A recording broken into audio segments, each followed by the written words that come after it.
Hello students, this is Mrs. Moss and I'm outside today. I thought I'd do math outside. If you're not outside, you can imagine being outside.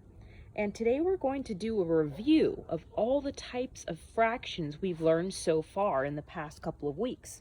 So we've learned how to name the parts of a fraction and the names for these two types of fractions. We've learned how to convert.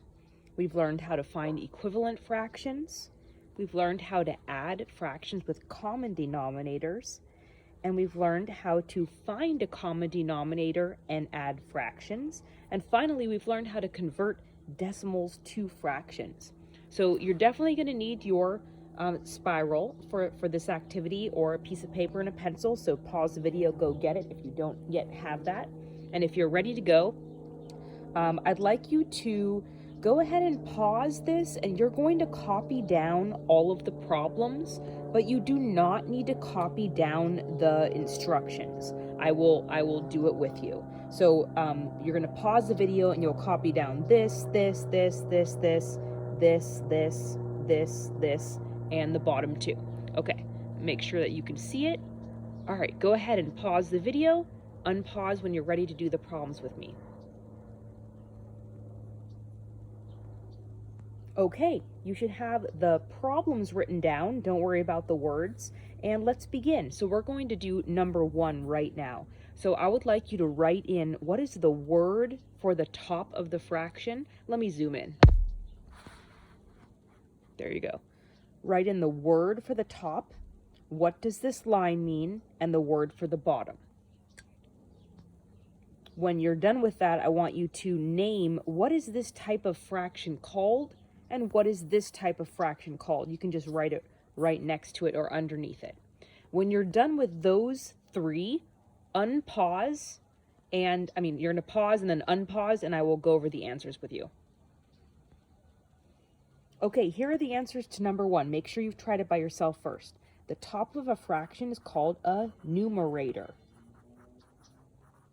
The bottom is called a denominator. This line is called the division sign, or the division line, because it means 4 divided by 5. This type of fraction is called an improper fraction. Remember, im means not, so it's not proper because the top is larger than the bottom. The numerator is larger than the denominator. Improper fraction. And this fraction is called a mixed number because it has a whole and a fraction. Mixed number.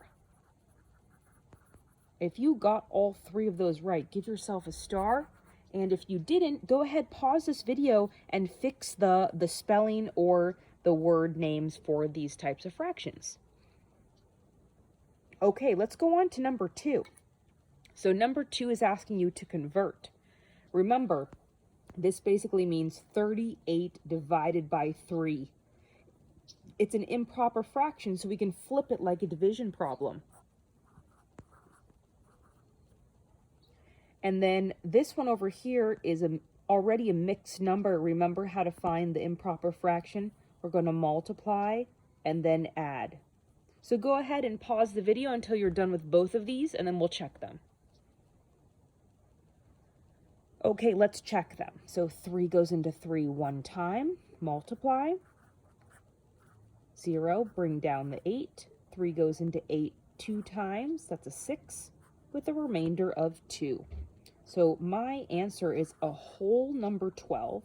This 2 is my numerator, and the 3 is my denominator. So I'm going to write it a little more clearly. My answer is 12 2/3. So this fraction is the same as this fraction. They are equivalent fractions. Okay, let's finish this one. 4 times 5 is 20. 20 plus 2 is 22. 22 over, I keep my same denominator, 5. These 2 fractions are equivalent fractions. If you got both of those correct, give yourself a star. If you didn't, feel free to pause and fix it before we go on to number 3. Number 3, finding equivalent fractions. Remember, equivalent means they are exactly the same. Like, for example, if I were to draw a pizza and shade in half of the pizza, that's 1/2. And if I were to cut it into 4 pieces, so that there's fourths of the pizza, and I also want half, you can see that I shaded in 2/4. So 2/4 is the same as 1/2. Those are equivalent fractions. That's an example. Okay, so you have 2 missing numbers. I want you to figure out what are the 2 missing numbers for these equivalent fractions. You try it all by yourself, and then unpause when you're ready to check it.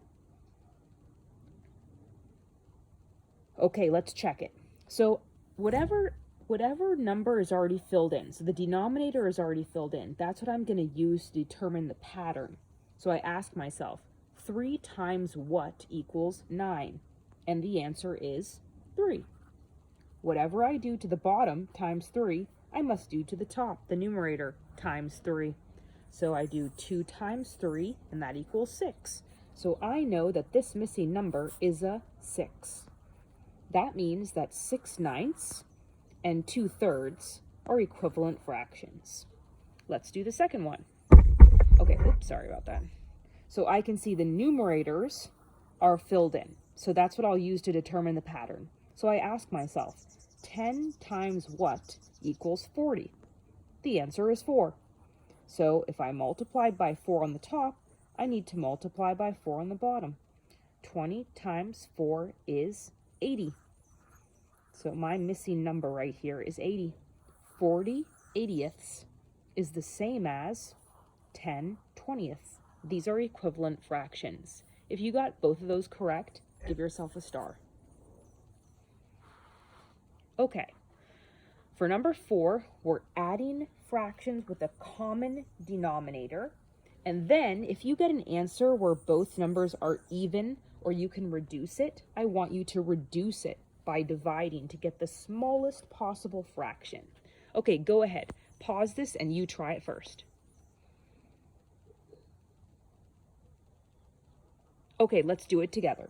So I see that the denominator is already the same. That means I can add I keep my same denominator, and I can just add the numerators. 2 plus 1 is 3. Okay, now I'm going to simplify this. I'm going to reduce it because I can see, let me rewrite this down here. I can see that both numbers can be divided by 3 easily. So I'm going to divide the numerator by 3 and the denominator by 3 to get a reduced fraction. 3 divided by 3 is 1. 6 divided by 3 is 2. So my final answer is 1/2. If you got 3/6, that is a correct answer, but remember, if it says now reduce it or write it in simplified form, it means it wants your final answer looking like that. If you got that correct, give yourself a star. Okay, number 5, adding when the denominators are different.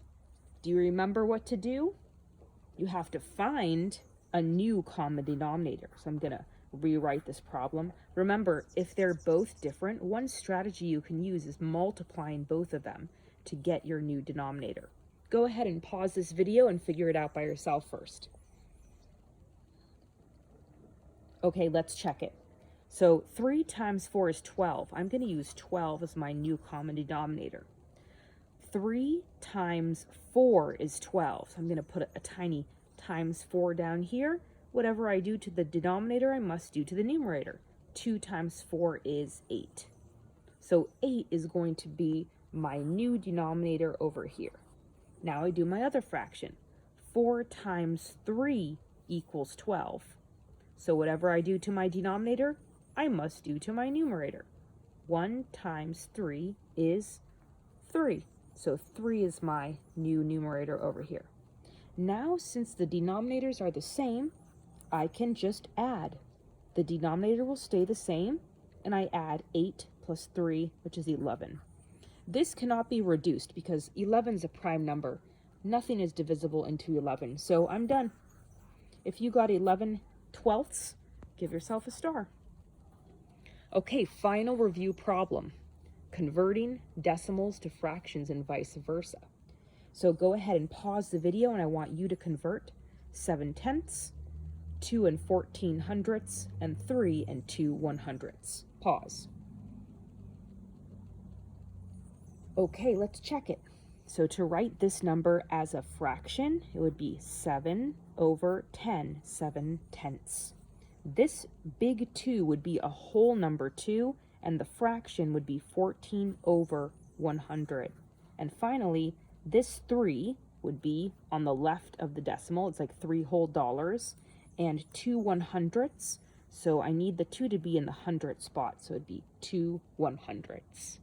200ths, I should say. Very nice. If you got those 3 correct, give yourself a star. Okay, let me zoom out. So what we're going to do now as a class is review these concepts in small groups. So look at your page for a second. If you got all of them correct, then you are going to be a tutor. You're going to be a teacher. And I actually want you to help people in your group and ask them what number they need help on. If you got some of these incorrect, then I want you to be brave enough to ask for help. So let's say, for example, you did not get number 5 correct. Okay, I want you to put like some mark on it right now. Like you could circle it, or you could put an arrow, something that will remind you what you would like to ask for help on in your small group. Okay, so analyze your page right now. Where can you be a tutor, and where do you need some additional help? And then when we get into our breakout rooms, remember, participating, asking for help, giving help, and treating each other with kindness. Good job, you guys.